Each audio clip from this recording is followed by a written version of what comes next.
Making a video. Yeah. Seemed like the right thing to do. Really tired. Had to deal with people today. People wear me down. So anyway, a couple of subjects. First, on the website thing, there is a video called video number 2, where I do sort of respond to the fake Sagan religion thing, whatever. He's some sort of Christian gun nut, anarchist, who I guess respects some sort of God's authority, but his God is probably as ambiguous as his anarchism. And his anarchism is basically, I like to use the word anarchy for, oh, I'm just kind of wishy-washy on any kind of control system whatsoever. I don't think you can make a perfect automobile. I suppose he wants government or whatever, civilization to be perfect. And so, like a car, it has to, run on water. It has to not create any pollution and just freely take us wherever we want, never break down, and never some kind of bullshit like that. Take no responsibility for doing the hard work of making stuff work, being a good mechanic. Instead, be a lazy complainer. Okay, got it. Fuck that. Anyway, so yeah, I made a video just saying fuck that. So you probably don't need to watch it now.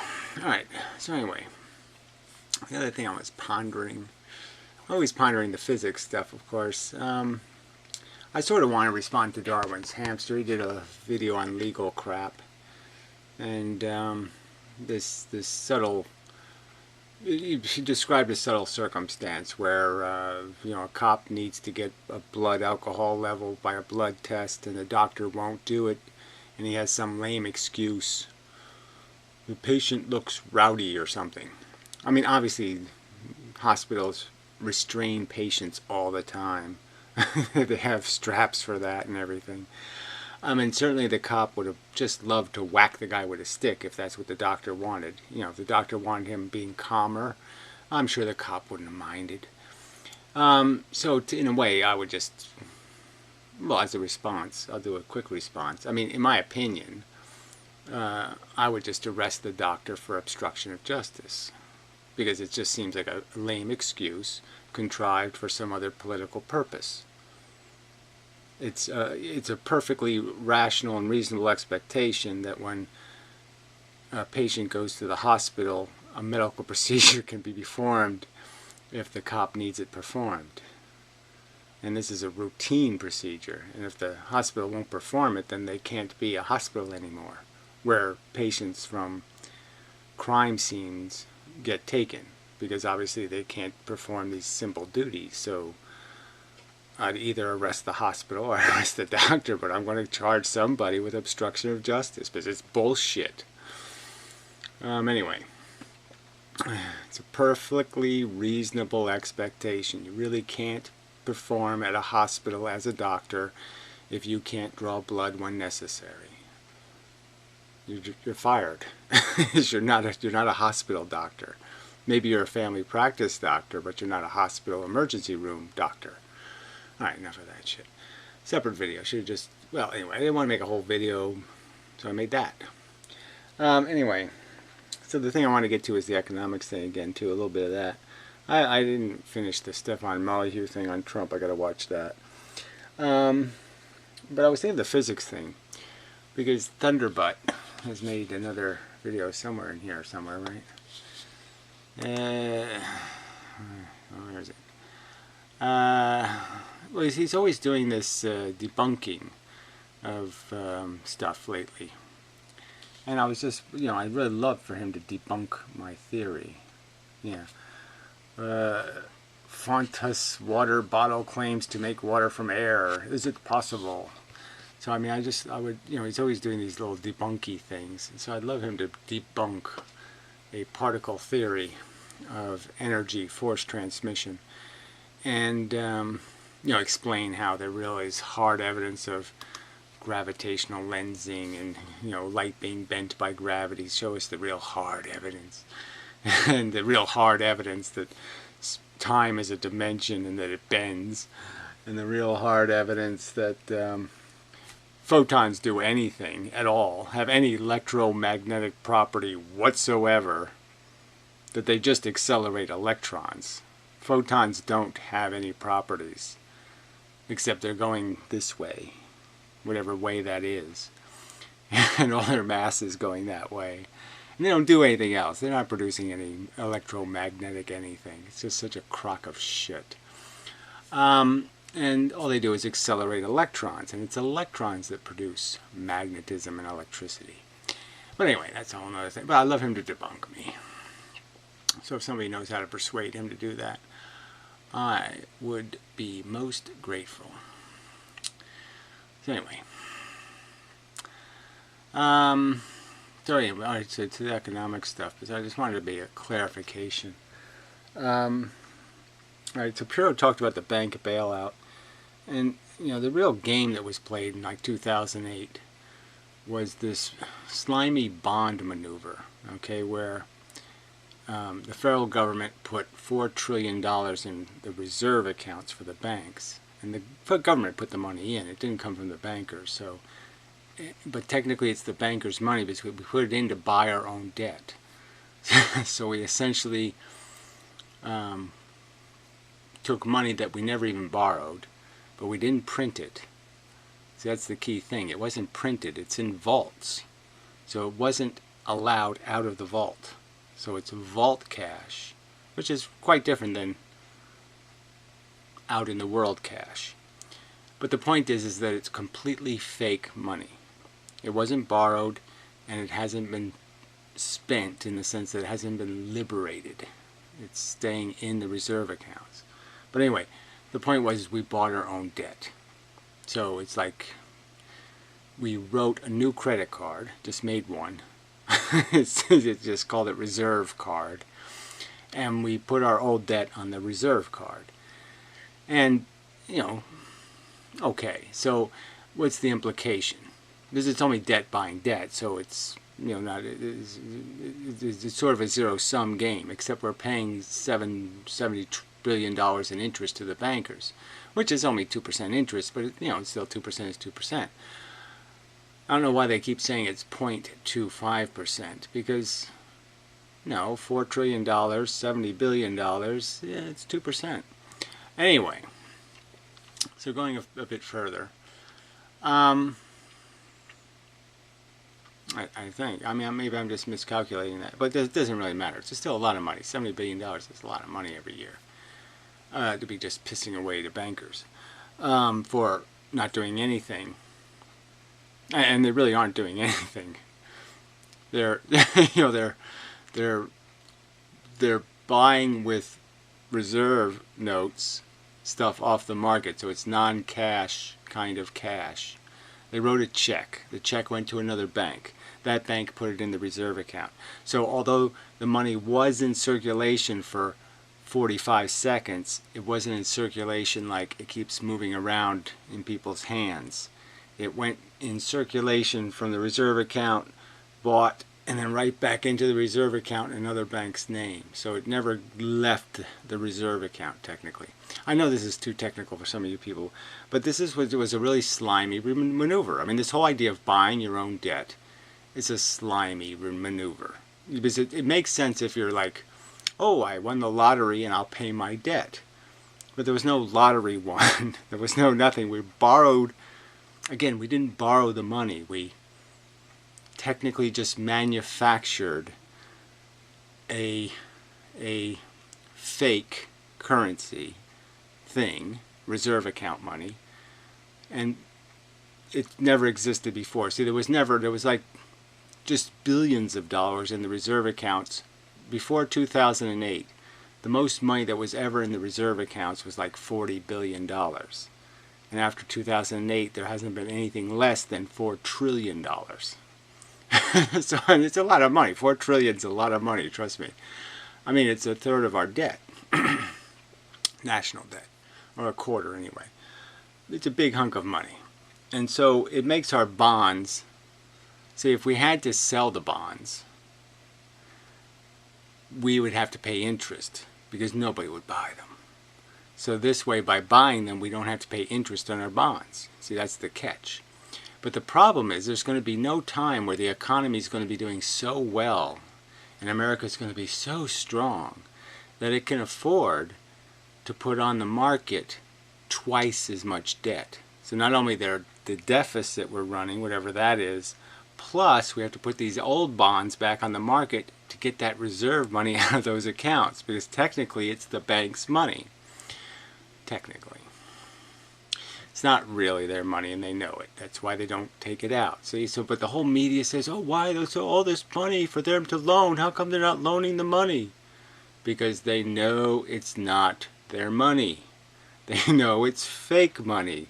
A fake check written on fake reserves that the government put in the accounts. The banks didn't put the money in the reserve accounts. The federal government put the money in the reserve accounts for the explicit purpose of buying one thing, its own bonds. So the banks are holding the bonds, and the reserve account money is insurance to pay for those bonds. And before the reserve money can leave the reserve accounts, the bonds have to be sold. So the money has to come back from them being sold to buy the reserves down. And the point is nobody's going to buy these crappy bonds. Anyway, without us paying interest. And then the debt gets expensive again. Okay, so that's one tricky maneuver. So I know that was a long explanation, and it took me a long time to whittle through all the bullshit to understand what this actually was, but that's what they did. It's just a way of manufacturing an invisible transaction in a sense, because it goes between Bank A and Bank B, and they agree to keep it in the reserve account. So it's not circulated cash. See, if it got circulated, then it would be printed money. But because it's not circulated, it's not technically printed. It's just staying in the vault. Alright, so another one of these stay in the vault kind of things. They did. And this is the big one. So when Pirro talks about the bank bailout and all that crap, that is nothing. That had nothing even to do with saving the banks. What saved the banks was taking all of the junk. So Fannie Mae and Freddie Mac had a ton of this crappy debt, these terrible mortgages. And so they packaged them into things that are called junk bonds and junk stock. And what they did was say, here, if you will FDIC insure this crap. So instead of it going bankrupt and then causing a cycle of bankruptcy, see, that's the thing they were afraid of. Bankruptcy is like the run on the bank back in 1929. The idea is that once it starts, it'll cascade. Because once you start calling the bad debt, it's all bad debt. And so nobody will be able to get a real dollar to pay a real obligation. And so there'll be just bankruptcy everywhere.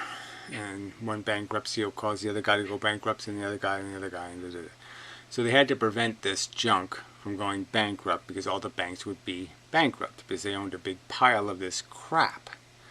So what they did is they took this crap that was bankrupt, and all they did is relabel it. Guaranteed. Right? So you take something that failed entirely. So it's a piece of paper that has no value. It might even have a liability tied to it. It even might be AIDS. And you basically just say, the government guarantees this, so you'll always be able to cash it for its face value, and we'll pay a dividend, okay, a minimum one. And if the bond isn't complete junk, and it actually does make some real money, like it actually is sellable to somebody else for more money, you get to keep the money tax-free. So it's like the most perfect stock you could buy, right? In the short term, as long as you're watching it, because it can't fail. Because the government's basically just telling you, you can't lose with this thing, right? I'm guaranteed. It's like going to Las Vegas and having a guarantee that you're going to leave with at least as much money as you got there with. And so any winnings you get to keep. Any losses, forget about it, we'll cover them. And that's the deal. So they took the shittiest crap there was, and they put this FDIC insurance on. Now, they're insuring trillions of dollars worth of crap with a fund that has billions in it. So it can't work if it ever has to work, right? So it's one of these, again, smoke and mirror, or it's just a silly illusionist trick. Yes, it works until it doesn't. That's all you can say about it, right? I mean, it's, yeah, what a brilliant idea. Don't let anybody go bankrupt, and therefore there can't be any cascade of bankruptcy, right? So it's silly in a way, but it works in the sense that it's working. You're getting away with it. So we have a whole bunch of junk. We have the FDIC show up in the stock market and say, we're not going to let a stock fail completely, because that'll cause a bankruptcy, and that bankruptcy will cause another bankruptcy, and that bankruptcy will cause another bankruptcy. So we'll prevent that by guaranteeing the stuff that failed, propping it up, bubbling it. And it all works until something happens where people actually need the money. So if the stock market actually does crash, or drops half its value or something, then the government's going to be stuck paying this extra ton of money to the people who own this crap, because they need to sell it to, you know, pay their margins and all this other stuff. So these stocks go down, they're put on the market, and somebody's just going to ask for their face value, and the government's just not going to be able to come up with the money because their stock has no value. So they have to tax people to get the money, and they don't have any tax base because everybody's getting poor, and that's when they start printing cash or something. So it's this huge, it's a kind of inflation just locked up, but when it happens, yeah, it just ruins the value of dollars, because the government's going to dilute the amount of dollars in circulation. It will literally have to print money, and when it does that, all the dollars get diluted. The cash dollars.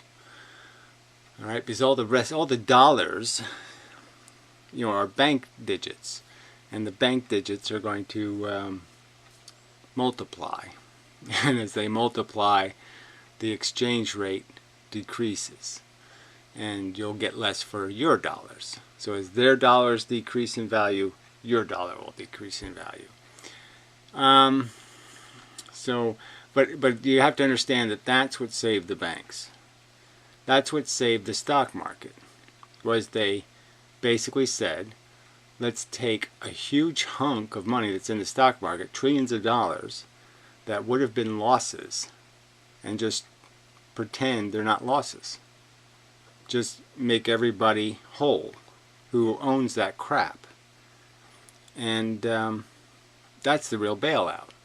They took the FDIC insurance, which is intended for a purpose, a sensible one, to guarantee good investments, not to guarantee bad ones, certainly not to guarantee junk.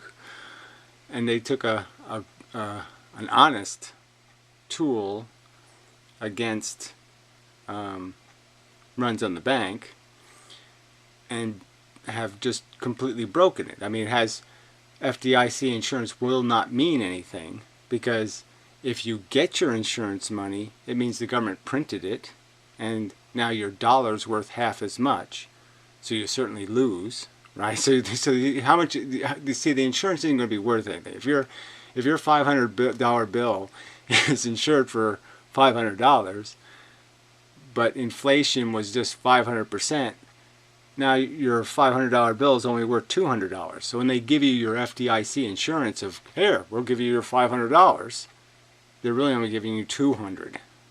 So the insurance has now failed, because it's not giving you the value it's supposed to be insuring.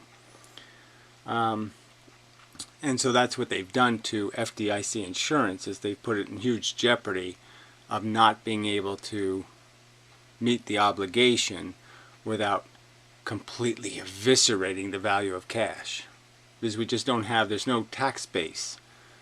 Like I said, especially if you're in a falling stock market, the tax base is getting smaller and smaller, and there's nowhere to get the money. So you can't pay the Social Security checks, and you can't pay the military checks, and you can't pay all these checks. And the government will just be stuck having to print money, cash, because it won't be able to pay it. And it can't sell bonds.